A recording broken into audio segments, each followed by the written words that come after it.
Here's a few news articles I thought were interesting.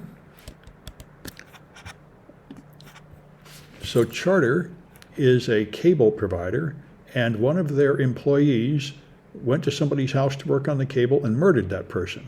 And they have now ruled that they lost a lawsuit and were told they had to pay $7 billion for that, and the judge cut it down to $1 billion. And this has been sort of notorious for a while, but they said they didn't really check his background thoroughly, but they're defending themselves. They're going to appeal it again. They say he didn't have any crimes in his background. And anyway, this seems pretty harsh. I mean, if you're any kind of company, you employ people, some of them are going to do bad things. And that will go away on appeal. Well, there may be more to it. I know there have been some previous articles about it, but we'll see. But certainly you can't be doing that all the time. Yeah. They would have had to do something really extreme to make it their fault. And I think they had an argument of some sort saying they did, which they don't recast in this article. But anyway, that does seem like an awful lot. I know Uber had this problem. Some of their drivers killed and raped people, but they didn't have to pay $1 billion for that. So this is something I didn't know. I don't know if this is happening to any of my students. There's a new form of indentured servitude.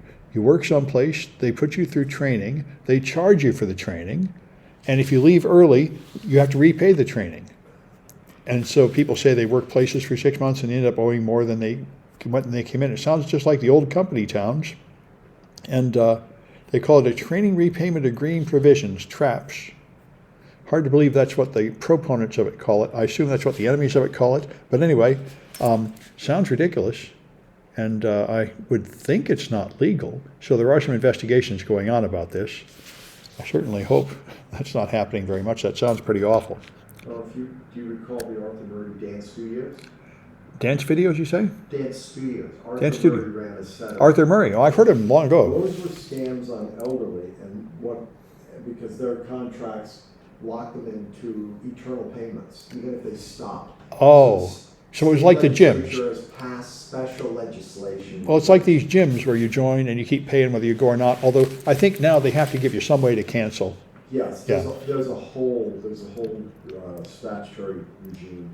AOL too. AOL did the same thing. They would send you those discs in your Sunday paper, and if you signed up, they would make it really hard to unsign. Yep. So you'd end up paying forever for something you weren't using. Yeah. So, fast food work is getting really hard to staff their place, so they're hiring robots. A series of, this guy made a robot which could flip hamburgers, and he went to demonstrate it to the burger places, and they said, we don't need that. What we need is someone to run the fryer, because the deep fat fryer is hot and nasty, and a lot of people get injured from the fast. They said, that's what really we need robots to do, because it's hard to get employees to do it. And so he made a deep fat fryer that can fry fries and onion rings and stuff, and that is expanding at Jack in the Boxes. There's one Jack in the Box trying it out and getting it working, and they're trying it out and seeing how well people will work with it, and trying to make it so that people aren't too nervous about losing their jobs and they can work with the thing. And it has defects, and they're working around the defects and stuff. So this is probably the future, because everybody is having a hard time staffing everybody in fast food in addition to every other job. Well, that was my first job. Oh, yeah. I think a lot of people started in fast food. That's for kids, But yeah, and they say that there's 25 people working at each Jack in the Box, which seems like an awful lot. Anyway, so this is pretty interesting. There's for this, I saw articles about this before, more positive ones. This group called Social Sentinel will sell your school technology that will monitor the social networks of the students and detect if some of them are suicidal or on drugs or something. This is very close. They sell this to companies too, other versions of this. So you can try to tell if one of your employees is becoming disloyal based on their network traffic or time spent playing games or something.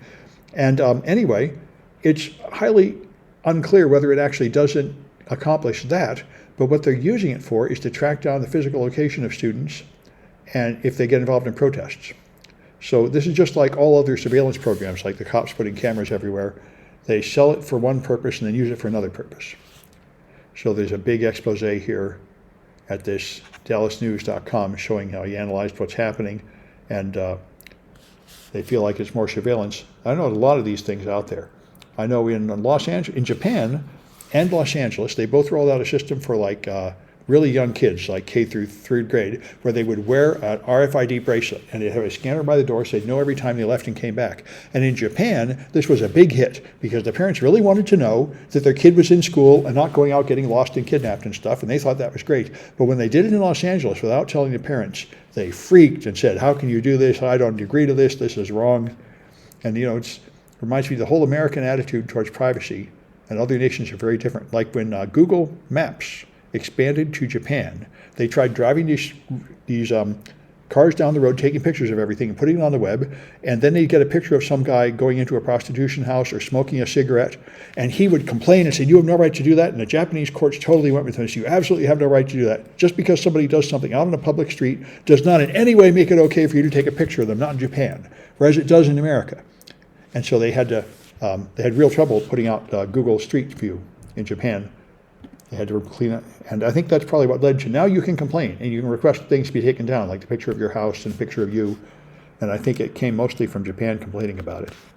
Anyway, so this is pretty amazing. Morgan Stanley had some old computers they didn't want, so they just hired a junk dealer to haul them off. Not a junk dealer that knew anything about computers, so he just hauled them off and sold them on eBay with all the data on them, exposing vast amounts of company data, and everybody in the computer security field is commenting on this. How could you be this dumb? Everybody has known for 20 years you can't do that. But there's leftover data on those hard drives. But anyway, that's what they did, so they're paying a big fine for that. And there's a lot of fraud in science. There's been several famous cases come out now, and I've known them. I used to be in research science 20 years ago, and there was a lot. I think the one that's coming out now is Alzheimer's research. There was a guy that completely fraudulently faked a paper a few years ago claiming that this drug was preventing Alzheimer's, and that started a whole field following him, leading to the drug that just got approved by the CDC. Even though it doesn't work and it's incredibly expensive, there's this whole belief that these treatments will help Alzheimer's when they totally don't. And it's all because the original paper was completely fake. And this happens a lot. And I know it happened like 25 years ago in cancer from David Baltimore, a huge, I think he got a Nobel Prize, huge leader. He again had one of his grad students totally faked the data, and that had a seminal, exciting paper that showed this huge effect on cancer treatment and deflected the whole field down a blind alley for 10 or 15 years as everybody tried to work on that. And anyway, so to stop this, there's a group of scientists trying to detect fraud. I've heard podcasts from them, and they analyze images and find when they're using duplicate images and just turning the image over and cropping it instead of having fresh data. And now they're using AI to do that. And some of the scientific publications are running it through automatic AI scanners, and these AI scanners are a lot like the scanner that YouTube uses. When you upload a video, YouTube will check it to see if you've got copyrighted content, and it will look for minor distortions. It does that. It takes the image and sees if the images are duplicate. And they say something like 1/3 of the papers do have duplicate images, but most of those they say are honest mistakes. When they inform the authors, they put up the better images. And only like a small percent, like it sounds like 4 out of a few hundred, were actually fraudulent and had to be withdrawn. But anyway, it's, the AI is one of the useful tools, although they say they all have to go through human review either, because the AI is not that accurate. So Rust is getting a lot of big press. Good press because Mark Vucinovic said at Microsoft that we should abandon C and C++ and start using Rust only, which certainly would be a good security move. And Linus Torvalds said the next kernel of Linux will contain Rust modules, not exclusively, but some Rust modules. And so here's an article showing which blockchains are using Rust. Rust is intended to be the replacement of C and C++ and C# and all that, and be a lot more secure. And I've got projects where you can see that in the 127 class. It really does fix like the top 10 security problems of C. So here's Ken Burns, an historian of some note, saying that if you compare the current crisis in America to previous ones like the Civil War, this is the worst, which I tend to agree. Well, there's going to be a lot more death in the Civil War, but this is probably the end of a democracy we're going through now, when an increasing number of people, voters and elected officials, no longer believe in the results of elections.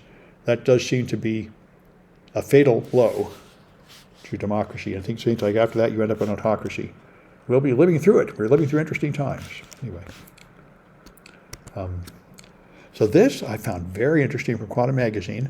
They're talking about how error correction works. And the simplest form of error correction, right, if you send some data and you think it might have errors, you send it again. But then if they don't agree, you know there's an error, but you don't know which one is right. So you'd have to send it 3 times, and then you could vote 2 out of 3 and correct the error. But what's better is to send your data in the form of, you choose a curve. So you choose x-axis points that are always fixed, and you give the y-axis point of a curve. And if you had a line with just 2 points, then you could just send a third point that's supposed to be on the line. And then you could detect an error with that. And if you sent a 4th point, you could have 2 out of 3 votes to detect which one is right. So all you have to do is expand that to higher dimensions. So if you want to send 100 pieces of data, you send a 100-dimensional curve, or 100-order curve with 100 points, and you send 102 points. And now you can not only detect errors, but fix them. And they say this is this thing called Reed-Solomon codes. That's how they work, and that's the fundamental way all error correction works. And there's something beyond that they're switching to, which is more complicated to explain. But I thought it was pretty interesting. Do you remember RAID? Do you remember RAID storage algorithms? Yeah, RAID storage, sure. Redundant. Right. I wrote some patents on that for Hitachi 30 years ago. The attacks on it, you say? Huh? You wrote what for it? I wrote patents. Oh, patents for RAID, yeah. On their brand of RAID storage. Yeah.